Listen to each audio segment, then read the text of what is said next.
Allez, on va parler cinéma maintenant avec Olivier Benkemoun. Wuthering Heights arrive sur grand écran demain et c'est sans doute l'un des films les plus attendus. Que vous le dites bien. Vous arrivez, Marion? Absolument pas, j'essaye même pas.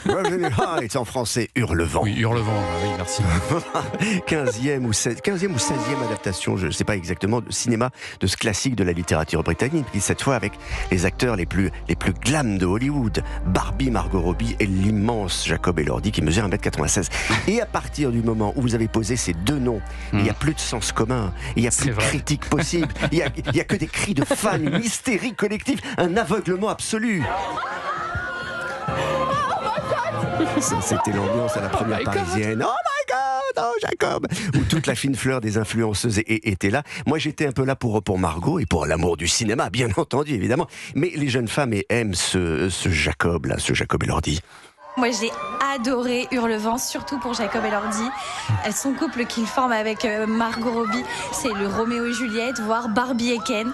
J'ai adoré, surtout les scènes où on le voit quand même torse nu. C'est vrai qu'il est incroyable. Bon, je peux balancer, c'est quelqu'un qui travaille près de vous. Attends, mais qui adore, parce que les fans, elles sont partout. Alors, Léo de Hurlevent, c'est un roman écrit en 1847 par Émilie Brontë, lu un peu sous le manteau à sa sortie, il est devenu un classique. Ce sont surtout donc les jeunes femmes qu'il adore. C'est Roméo et Juliette à la sauce victorienne, 2 enfants. Lui est un garçon des rues, adopté par un lord anglais qu'il prend en pitié. Il fait venir dans son manoir au fin fond de l'ennuyeuse mais très belle campagne anglaise où le vent hurle. Dans son manoir vit également sa fille, très jolie, qui va d'abord aimer ce garçon comme un frère, puis ils vont grandir, puis plus il va grandir, plus il va faire des tâches physiques, torse nu, donc vous l'avez compris, dans la grange, moins elle va le voir comme un frère. Alors, le lord est alcoolique et joueur, il y aura plus d'argent, donc elle va devoir se marier au riche voisin.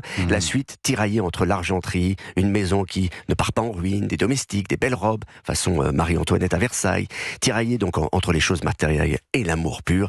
Eh bien, voilà, jusqu'au jour où ils vont comprendre que c'est impossible, il va y avoir un pétage de plomb. Ensuite, tout ne sera plus que, comme vous avez dit, vengeance, manipulation, violence, et même la mort dans ce cas-là. Oui. Pourquoi m'as-tu quitté? Pourquoi as-tu trahi ton cœur? C'est d'un ennui, les amis. Mais d'un ennui.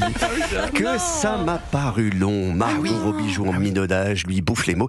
La réalisatrice se regarde le nombril. C'est long, mais je le répète, aucune critique n'est possible avec les communautés de fans qu'ont Elordi et Robbie. Donc voilà, ça sort demain. C'est un produit parfaitement calibré. Tout ça accompagné d'une bande son rock-pop composée par Charlie XCX. Comme ça qu'on dit ? XCX.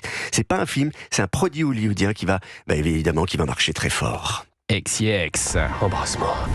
Et nous serons tous les deux maudits. Et nous serons tous les deux maudits. Ça m'a dérangé parce que dans le film, dans le livre, ça commence avec le fantôme de Catherine dans le manoir. Là, il n'y a plus de fantôme. Il n'y a plus de fantôme. Non, mais c'est parce que vous n'êtes pas sensible aux ados de Jacob Elordi. Oui, mais Margot a des arguments quand même. Oui, on sent même une pointe de jalousie chez vous, Olivier. Pas faux.